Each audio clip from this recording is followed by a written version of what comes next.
사랑하는 성도 여러분, 오늘도 하나님의 은혜와 하나님의 축복이 저와 여러분들의 삶 속에 늘 함께 하실 수 있기를 주님의 이름으로 간절히 축원합니다. 우리가 오늘 나누게 될 본문 누가복음 24장 36절로 43절에 기록되어져 있는 하나님의 말씀을 통해서 이제 부활하신 주님께서 우리에게 부활의 소망과 부활의 메시지를 증거하시는 하나님의 은혜와 축복은 무엇이었는지 본문이 기록하고 있는 말씀을 통해서 우리가 함께 나누어 보기를 원합니다. 우리가 어제 나누었던 본문의 메시지를 통해서 엠마오로 가던 두 명의 또 다른 제자들, 누가복음에는 주님께서 70인의 제자들을 선택하셔서 그들을 각양각초로 보내시고 귀신을 내어 쫓으시고 병든 자를 고치셨다라고 하는 메시지가 기록되어져 있는 것을 봅니다. 그러니까 주님께서 12 제자를 택하셔서 그들에게 사도라고 하는 직분을 주시는 그러한 제자들 또한 있었지만 누가복음의 기록을 살펴보면 그 밖에 또 다른 주님을 따르는 제자들, 그러한 제자들이 있었다고 하는 사실을 우리는 기억해야 할 필요가 있습니다. 아마도 이 엠마오로 가던 두 제자도 그 70인의 제자들 가운데 한 사람들이 아니었을까 우리가 가정하고 추측해 볼 수가 있습니다. 어떤 사건들이 그들에게 있었습니까?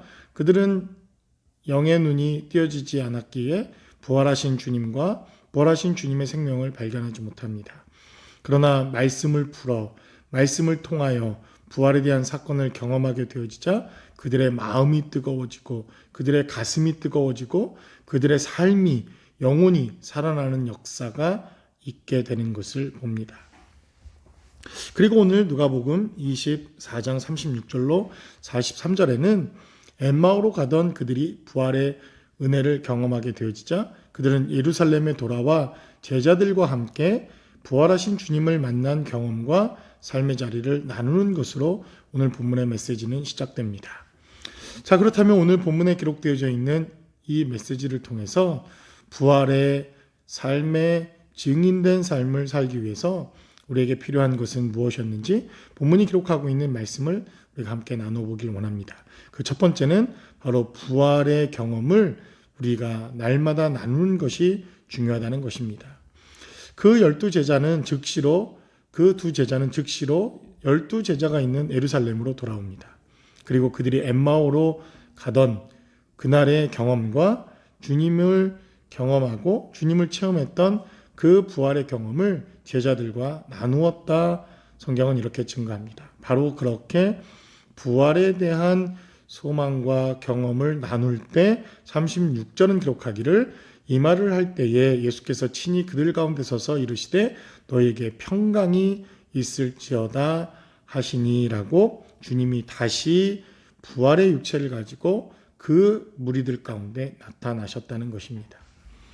바로 부활의 증인된 삶을 살아가고 또 부활에 대한 메시지를 나누고 부활에 대한 경험들을 나누고 있던 바로 그 회중들 가운데 주님이 나타나시고 주님이 임재하시고 주님이 함께 거하셨다고 하는 것, 이것은 우리에게 대단히 중요한 메시지입니다.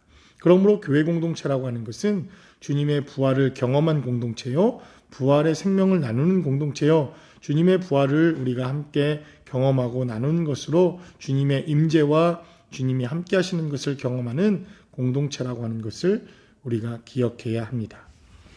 두 번째로 우리는 이 부활의 이론적인 것, 영적인 이론과 영적인 원리를 또한 이해하는 것이 대단히 중요합니다.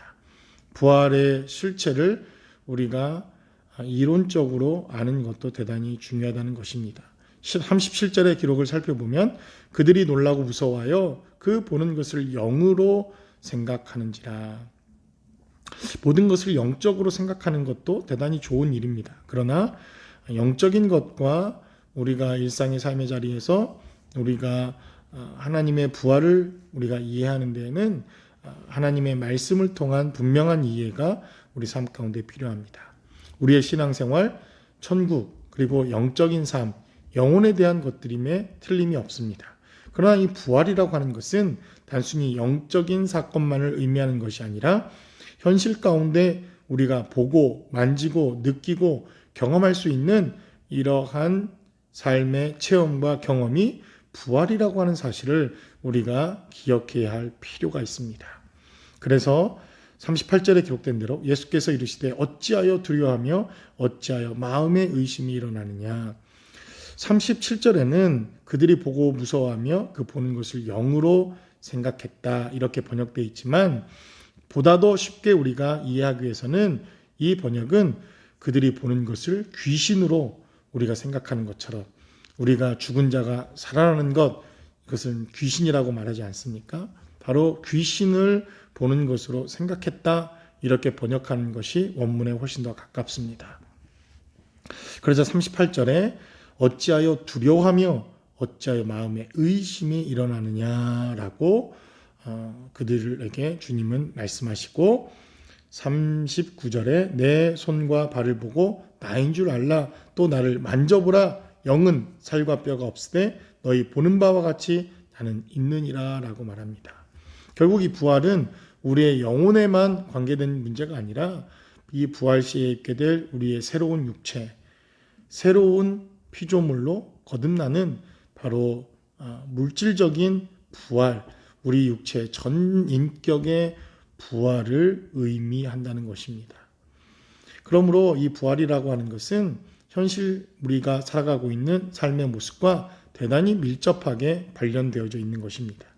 단순히 먼 훗날 영의 세계에서 천국에서만 경험되어지는 사건이 아니라 지금 물질을 가지고 있는 물질계에서 이 땅에서 현재 우리가 주님의 부활하심을 경험하고 만지고 체험하고 나누는 것 이것이 바로 부활의 사건이라는 것입니다. 우리가 이것을 망각하기에 이 땅의 삶, 물질적인 육체의 삶을 살아가면서 부활을 망각할 때가 많이 있다는 것입니다. 그러므로 오늘 우리의 사건 속에 또 부활하신 주님의 은혜와 생명을 경험하는 것 이것으로부터 우리의 신앙생활은 보다 더 나은 그리고 주님이 기뻐하시는 신앙생활이 될 수 있다는 것입니다. 마지막으로 이 부활은 단순히 주님이 우리 가운데 부활하셨다 이것으로 그치는 것이 아니라 주님이 우리에게 찾아오셔서 우리와 교제하시고 우리와 함께 식탁을 나누는 바로 교제의 시작이 바로 주님의 부활의 사건입니다. 40절에 기록된 대로 이 말씀을 하시고 손과 발을 보이시사 그들이 너무 기쁨으로 아직도 믿지 못하고 놀랍게 여길 때 이르시되 여기에 무슨 먹을 것이 있느냐 하시니 이에 구운 생선 한 토막을 드리니 받으사 그 앞에서 잡수셨다라고 성경은 기록합니다. 단순히 주님의 부활을 그들에게 보여주시고 주님은 또 주님의 일을 감당하신 것이 아니라 그들에게 교제하며 다가가며 그들과 함께 떡을 나누며 생선을 구우며 그들과 식탁을 나누며 이렇게 삶 속에서 교제하며 삶 속에서 호흡하고 삶을 함께 나누는 것으로 주님의 부활의 사건이 제자들과 또 엠마오로 가던 그 제자들에게 이렇게 풍성하게 나타났다는 것입니다. 그러므로 이 땅의 부활이라고 하는 것 이것은 오늘 우리가 살아가는 삶 속에서 경험되어지는 주님과의 교제입니다. 부활이라고 하는 사건은 우리가 주님이 오늘 육체의 삶 속에서 찾아오셔서 우리와 풍성하게 교제하시면서 우리가 체험하고 경험케 되어지는 바로 주님과의 만남 이것이 우리 삶의 부활의 능력이라고 하는 것을 우리는 잊지 말아야 합니다. 주님의 부활이 있었기에 우리가 주님과 교제하며 주님의 부활이 있었기에 우리의 신앙과 우리가 하늘에 대한 소망을 가지고 살아갈 수 있을 뿐만 아니라 말씀을 통해서 또 기도를 통해서 하나님과 교제하며 동행하는 삶을 살아낼 수 있다는 것입니다. 그러므로 저와 여러분들이 정말 이 땅에 소망을 두고 또 부활의 생명과 부활의 능력을 가지고 우리가 이 땅의 삶 가운데 살아낼 수 있기를 간절히 주님의 이름으로 축원합니다. 바로 그러한 소망은 육체적인 우리의 쾌락과 만족만을 위한 소망이 아니라 이 땅의 삶을 살아가면서 부활에 대한 소망, 또 부활에 대한 능력, 부활하신 그 주님과 날마다 동행함으로 우리가 얻게 되어지는 이 부활의 놀라운 능력을 우리가 경험하는 이러한 삶의 소망이 될 줄로 믿습니다. 저와 여러분들의 삶 속에 이런 하나님의 은혜와 축복이 오늘도 늘 함께 하실 수 있기를 주님의 이름으로 간절히 축원합니다.